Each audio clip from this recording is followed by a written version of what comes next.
नमस्ते दोस्तों, स्वागत है आपका हमारे चैनल हिस्ट्री एज में। आज हम आपके द्वारा पूछे गए प्रश्नों का वैज्ञानिक या साइंटिफिक रूप से उत्तर देने की पूरी कोशिश करेंगे। जैसे नंबर 1, बिल्ली रास्ता क्यों काटती है। नंबर 2, दुकान में नींबू और मिर्च क्यों लगाते हैं। नंबर 3, पीपल के पेड़ की पूजा क्यों करते हैं। नंबर 4, घर से बाहर जाने से पहले दही और चीनी क्यों खाते हैं। नंबर 5, अंतिम संस्कार के बाद नहाना क्यों जरूरी है। और नंबर 6, विधवा सफ़ेद रंग की साड़ी ही क्यों पहनती है। नंबर 1, बिल्ली रास्ता क्यों काटती है। एक सबसे बड़ा अंधविश्वास यह भी है कि हमारे लोग मानते हैं कि अगर कोई बिल्ली रास्ता काट जाए तो वहीं रुक जाना चाहिए या फिर वापस हो जाना चाहिए।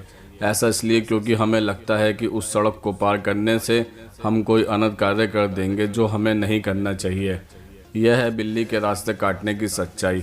बात दरअसल यह है कि पुराने ज़माने में न तो ज़्यादा वाहन होते थे और न ही बस चला करती थी, तो उस ज़माने में आने जाने के लिए लोग घोड़ा गाड़ी का इस्तेमाल किया करते थे।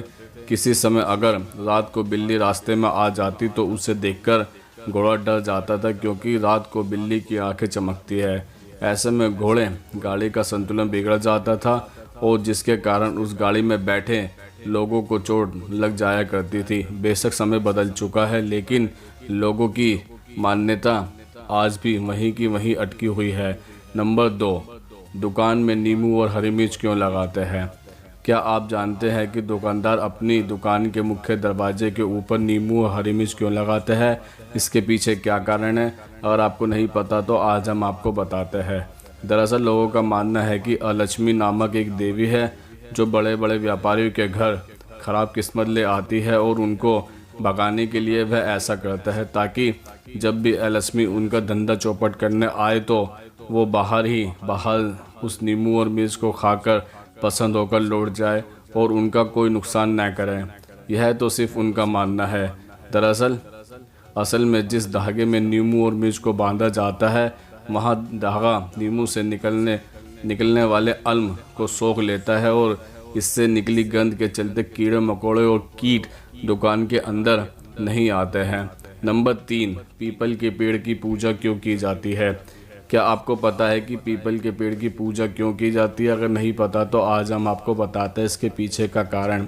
आपने पीपल के पेड़ की पूजा तो होते हुए देखी ही होगी, पर क्या आपने कभी सोचा है कि पीपल के पेड़ की ही पूजा क्यों की जाती है। आज हम आपको बताते हैं। जैसे ही रात होती है सभी पेड़ ऑक्सीजन लेते हैं और कार्बन डाइऑक्साइड छोड़ते हैं, लेकिन पीपल ही एकमात्र ऐसा पेड़ है जो रात के वक्त भी हमें शुद्ध ऑक्सीजन देता है।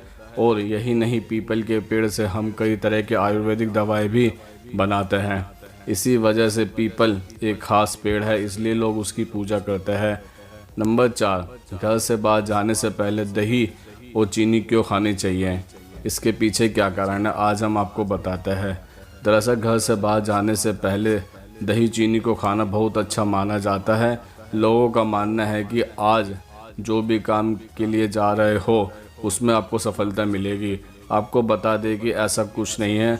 असल में जो दही और चीनी है वह हमारे पेट में गड़बड़ी होने से बचाती है। यही कारण है कि घर से बाहर निकलने पर हम दही और चीनी खाते हैं। नंबर 5, अंतिम संस्कार के बाद नहाना क्यों जरूरी होता है। दरअसल जिस भी प्राणी ने धरती पर जन्म लिया है उसे मरना भी जरूरी है।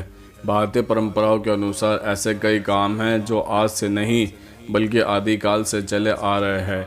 यही परंपरा के अनुसार अंतिम संस्कार भी एक परंपरा के रूप में विद्यमान है, जिसमें पूरे विधि विधान के साथ सबको अंतिम यात्रा के बाद जला दिया जाता है। अब हम आपको इसके पीछे का धार्मिक कारण बताएंगे। नंबर 1, शमशान से आने के बाद नहाने का धार्मिक कारण यह है कि शमशान एक ऐसी जगह होती है जहां पर नकारात्मक शक्तियों का वास होता है जो कमज़ोर दिल वाले व्यक्ति पर बहुत जल्दी अपना कब्जा कर लेती है। नंबर 2, पुरुषों की अपेक्षा महिला ज़्यादा भावुक और मानसिक रूप से कमज़ोर होती है, इसलिए उन्हें शमशान जाने की इजाज़त नहीं दी जाती है।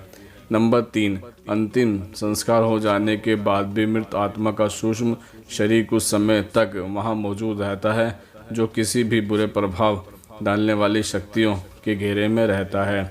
अब हम आपको इसका वैज्ञानिक कारण बताएंगे। नंबर 1, अंतिम संस्कार से पहले ही शव काफ़ी देर तक बाहर रहता है, जिस वजह से वह वातावरण के सूक्ष्म संक्रमण कीटाणुओं से संक्रमित हो जाता है। इसके अलावा मृत व्यक्ति का शव भी संक्रमण रोगों से ग्रसित हो जाता है। जो लोग वहां उपस्थित होते हैं उन्हें भी संक्रमक होने का खतरा होता है, लेकिन जब भी व्यक्ति नहाता है तो उसके संक्रमण के कीटाणु साफ हो जाते हैं, इसलिए अंतिम संस्कार के बाद नहाने की प्रथा है। नंबर 6, विधवा औरतें सफ़ेद रंग की साड़ी ही क्यों पहनती है? हिंदू धर्म में कई सारे नियम हैं जिनका पालन हर महिला को करना होता है, और इसी को देखते हुए महिलाएं पति की मौत के बाद सफ़ेद रंग की साड़ी पहनती है। भारतीय शास्त्र और संस्कृति में यह भी कहा गया है कि महिला का पति ही उसके लिए सब कुछ होता है।